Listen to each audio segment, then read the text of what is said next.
Welcome back to the Word Series. So, those of you who have been with us before know that the Word Series is based on real stories, real lives, and how AI is showing up in our everyday business and lifescape, as I like to say. Lifescape is AI everywhere all at once. This goes well beyond our business arena. And the Word Series is focused on words that have the letters AI in them, then we likely know them since childhood, but they have potentially a different context when we quote level up with the lens of AI. So this week's word is anticipation. And I'm excited to have the conversation with my friend Maria Moskver. She is the CEO of Cloud Virga. She's formerly general counsel and has a strong background. And I had the pleasure of meeting Maria when she and I originally served on a panel together on, guess what? AI. So, Maria, welcome. Thank you for joining me today. And what else should we know about you? Thank you, Brooke. I'm so excited to be here. Like you said, I've lived across legal operations and technology in the mortgage industry for close to 30 years. I'm starting to see the gray come out, which is nice, having been in this industry so long.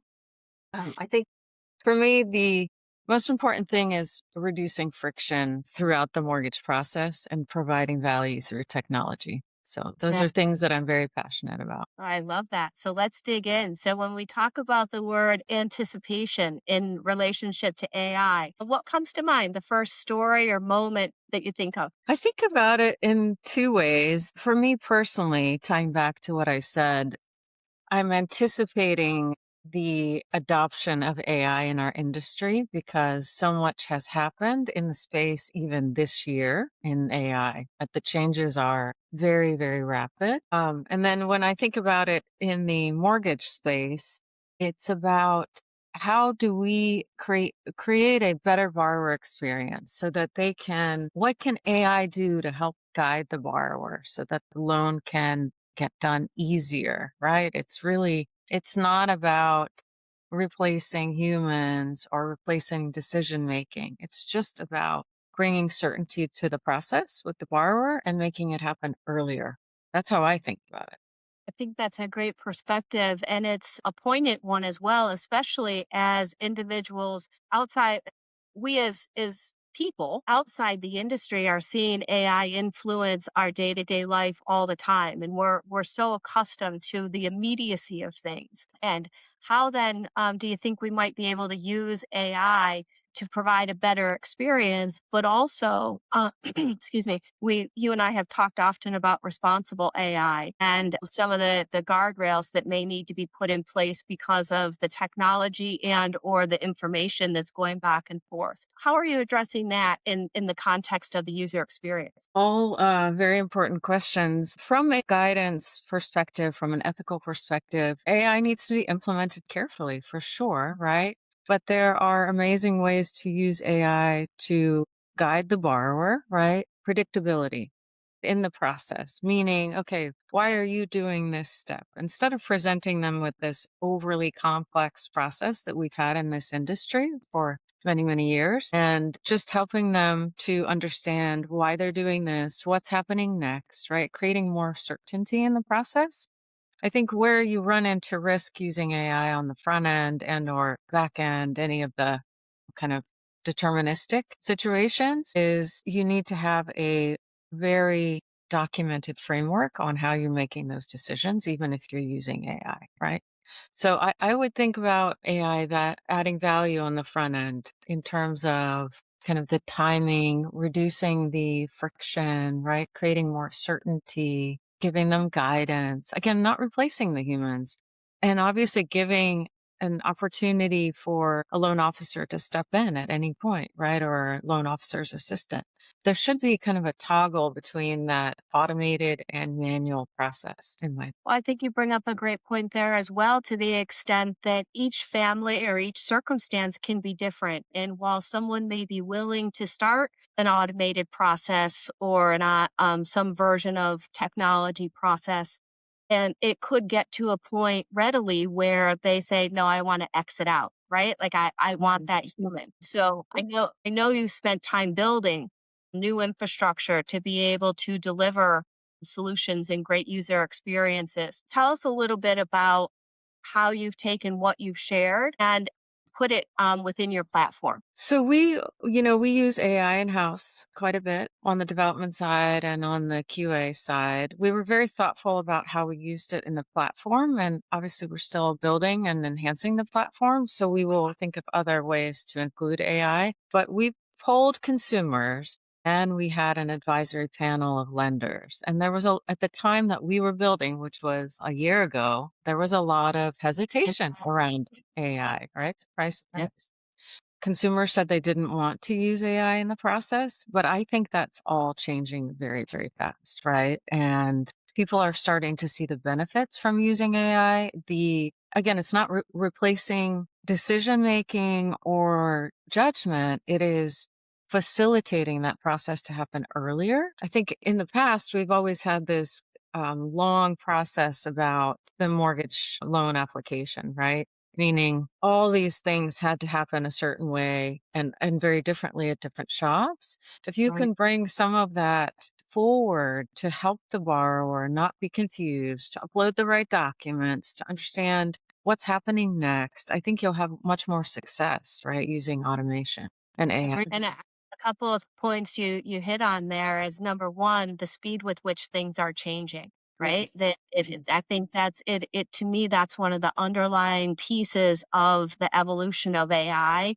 Is we as business leaders being very conscious of how rapidly things continue to evolve, and not only from a user perspective, and what's the impact to the consumers that we're serving, but even internally in the tools and choices that we make as organizations. How are we? I think back to myself in that over time learned that when you negotiated a contract, you tended to do the premise was is the longer you did the agreement, the better price you got, which still is probably true today. But having said that, with certain segments of the technology chain moving so quickly, we may want to consider differently the length of contract that we would undertake, because it's what, even for example, what wasn't readily available 6 months ago. Even if you use the generic chat GPT, its answers and references are so much better than it was even 6 months ago. Or on the imaging side, with how technology is improving with looking at and validating documents, the accuracies continue to improve exponentially. Yes. In the past few weeks, I mean, Google's OCR that was just released is incredible, right? Yeah, the rate of change is very, very fast. Yeah, So and I that's think your word is perfect, anticipation. It's really anticipating what can we do in this industry to improve outcomes for borrowers, right? I mean, right.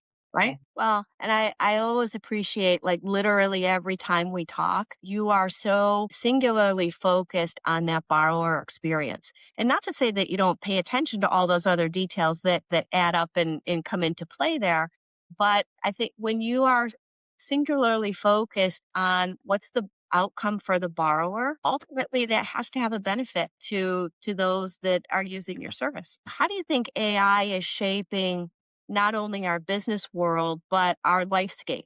And what's the impact in relationship to anticipation in that regard, do you think? well, I see a couple of things. I mean, I do think there's still a large, I'd say, I don't want to say knowledge gap, but gap between those that use AI and those that don't. And I think those that are using AI are starting to see the benefits of it because it has so much applicability throughout various things, right? Not just looking up a recipe, which is great, but it can really make your life easier if used properly and what you need it for, right? Um, I'm amazed at the rate of change, Brooke. I was looking forward to our conversation, but I think that in January and February, the things that happened in the AI space are tremendous with the agentic AI and the ability to tie systems together and everything that's happening in the space to make it so much more efficient. I feel like AI graduated from I know they called it an adolescent before. I really think it was a child in the past few years. I think it's now in its adolescence.